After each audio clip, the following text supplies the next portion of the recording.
is my chair always so squeaky? It's not the chair, it's your butt. Welcome to the Bourbon Van. I'm Phil. I'm Julie, and it's day 16. It is? Isn't it? Nope, it's 15.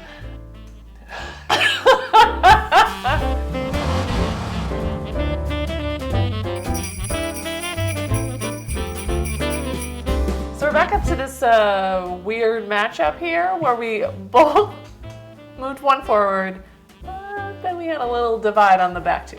Yeah, a little split decision here between the Elijah Craig and the Henry McKenna.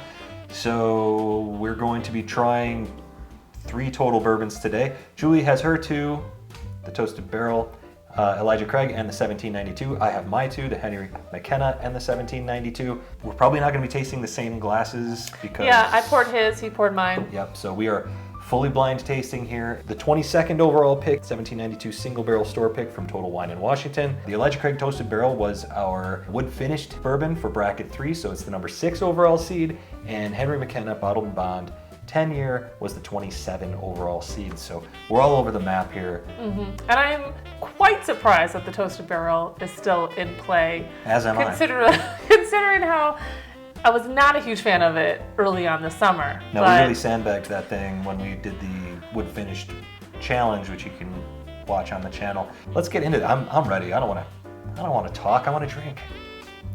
Ooh, these actually both smell really good. They do. My first glass smells like bubble gum, butterscotch. I don't get nearly as much on the nose from glass 2 as I do with glass 1, but what's there seems to be butterscotch and caramel. And I am getting a lot of flavors on there. Very sweet, very caramely, same thing.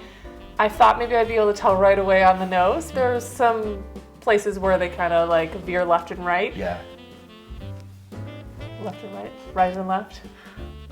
I did left and right. Oh, okay. Yeah. Sure. We'll see. I'm going in. Woo! I got that hot nose again. That's 3 straight for you, I think. No. What's happening with your what's up with your nose? No, I don't think yesterday's. I don't remember. Glass 1 for me, butterscotch, vanilla, bubblegum. Really strikes me that it's a 1792 Barton Distilling flavor profile, but these aren't that different profile-wise. And proof-wise, this one drinks a little warm, but the 1792 is a 98.6 proof product. Your Elijah Craig Toasted Barrel is 94. My McKenna is 100, so we're all in the same neighborhood here. Okay. I don't expect any of these to drink overly hot. I know there's a lot more to these, and I'm not getting it right now. Oh. Uh-oh. I mean, I'm getting some flavors, but I'm not getting, I don't know, usually I'm like all in. Yeah, usually I'm like all in and I'm excited, and both of these kind of were like, wait and see. They're more wait and seers, and I'm not much of a wait and seer. You're doing great. I'm gonna take a sip of glass 2. I haven't done that yet.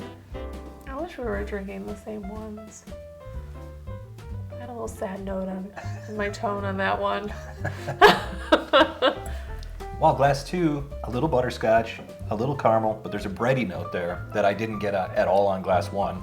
I'm getting a little bit of a sugary note on my glass 2. What type of sugar? I don't know. Like powdered sugar or brown sugar? Light brown, dark brown? No, like a baking sugar. So like more of a white sugar. Like a granulated sugar? Yeah. Oh wow. I've only gotten that note distinctly on one bourbon. And we're probably not drinking it today. No, not today. No. Boy, I really, really love the nose on glass number 1. Ooh. I got some nice flavor. My second, third sip here on glass 1. A little butterscotchy on this one now. Can I smell your glass 2? Uh-oh. I don't know. I'm just curious. Why I'm always like concerned that I don't know what I'm talking about. Can I smell your glass 1? Oh no.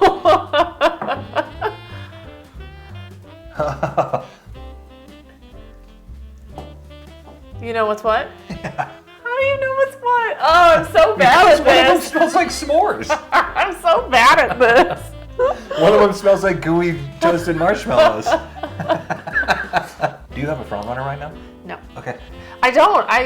I'm having a tough time with this one, and I shouldn't. That's not. But I'm a bit worried that things hit you differently on different days, quite honestly. I have a front runner. I'm pretty excited about glass 1 so far. Glass 1 has a cinnamon heat finish to it. But glass 2 I'm going to spend some time with. I'm going to do 2 or 3 straight sips of glass 2 to see if I can find some more flavors in there.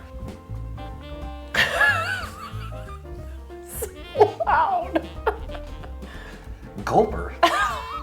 It was so loud. Shoot, sorry. My bad. Oh, Good, got your tooth. Just- Now sounded like a car crash inside my head. Was it real loud outside? I know. Okay. Ooh, okay, never mind. I think I'm getting that.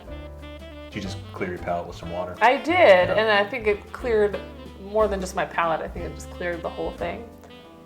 I don't know what that means at all. Sorry, let's do that again. No, I don't want to. I want to keep going.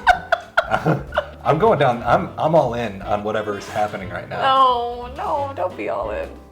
These two glasses are probably flavor-wise the most. Ooh, sorry. These are the finally. least- I'm sorry. I don't mean to interrupt. No, I'm finally please, getting by all something. means, breaking news. I know. Breaking news. I'm finally feeling like there's a little bit of a divide here. Yeah, Like I'm delineation. actually breaking through all the nonsense to the core of the tasting. Okay, That's not a good note. that was a great note. I'm happy for you. Meanwhile, Back into reality. now back to the news. I'm no expert, but these two glasses are the most similar to one another that I can remember having in this tournament. I don't think there's ever been another matchup where the two glasses were so close to one another in flavor profile, color, taste. These bottles to me are not that different, and because they're both single barrels, from batch to batch and from bottle to bottle, there's variance. Next year I can try these two side by side and choose something completely different. I think that I've got the flavor profile understood from the 1792 Barton's Distilling enough that I can recognize that. And I think that I've got the rye spice on the finish identified enough that I can pick that out for Heaven Hill. These are really, really similar though. Do you have a front runner over there yet? Glass number 2 for me is winning the race a little bit here. Sure. I do want to give it a few more moments only because it's a tough matchup. There's no reason to rush it. So let me go ahead and deliberate for just a few more moments, but while I do that, you sound like you have a choice already. I do. I didn't really need to drink all that much of each one of these to get to it either. Glass number 2, very well balanced. Butterscotch, caramel, sweetness up front, vanilla on the nose. There's a breadiness there that I actually really like. There's a doughy sort of sweetness. It's a nice bakery product.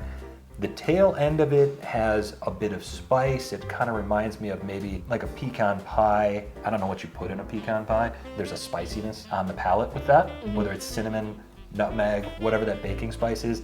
I get that on the finish. Glass 2, well balanced, lots of flavor, nicely complex, very fine bourbon.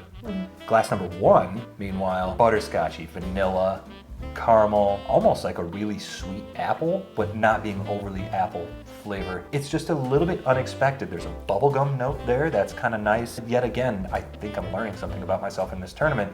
I think this is the 3rd or 4th day in a row where I've said, I really like this glass, but I'm going with this glass simply because it's a brighter note. The flavors are brighter, they're very inviting, they're unexpected, and I think I'm surprising myself here.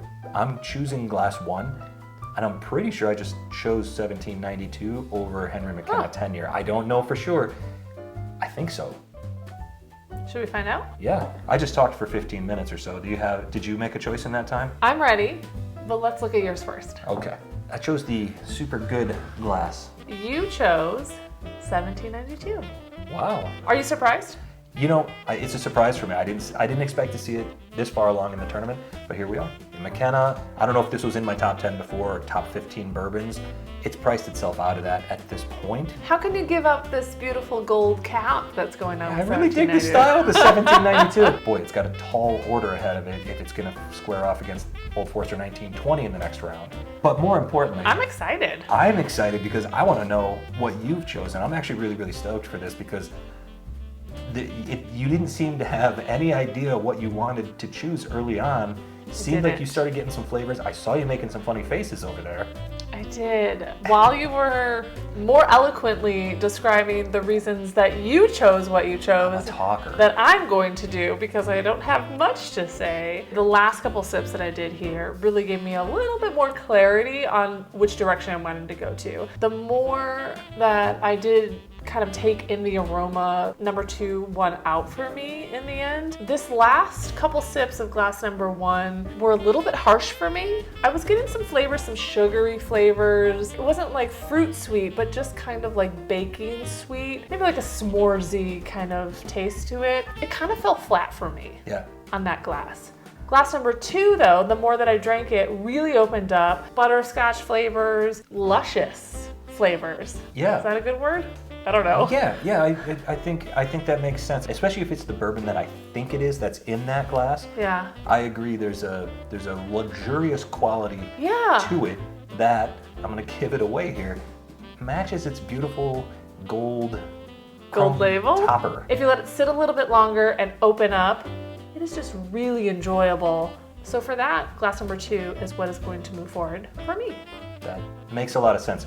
When I smelled your glasses, glass number 1 immediately punched me in the nose with that s'mores nose. And I didn't get that right away. And then when you said that the back end wasn't all that pleasant, we experienced that during the wood finish challenge. On the nose, on the palate, it's so sweet, and then all of a sudden on the finish, it's not at all. We agreed that wasn't all that balanced. Let's take a look. I think you chose 1792, and I just talked about it a lot, and I could be all wrong, and we'll have to cut that. But let's see what you chose.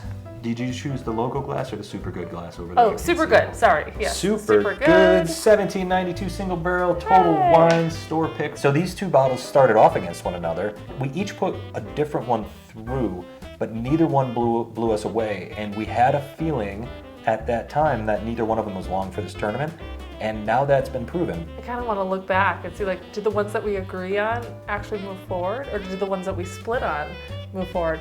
I should be paying more attention to this. 5 out of 7 have moved forward that we agreed on.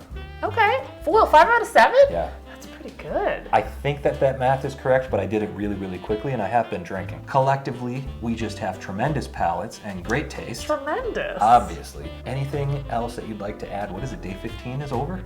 Day 15. Yes. Moving right along. 10 days till Christmas. We almost made it through 2020. 2020, holy cow.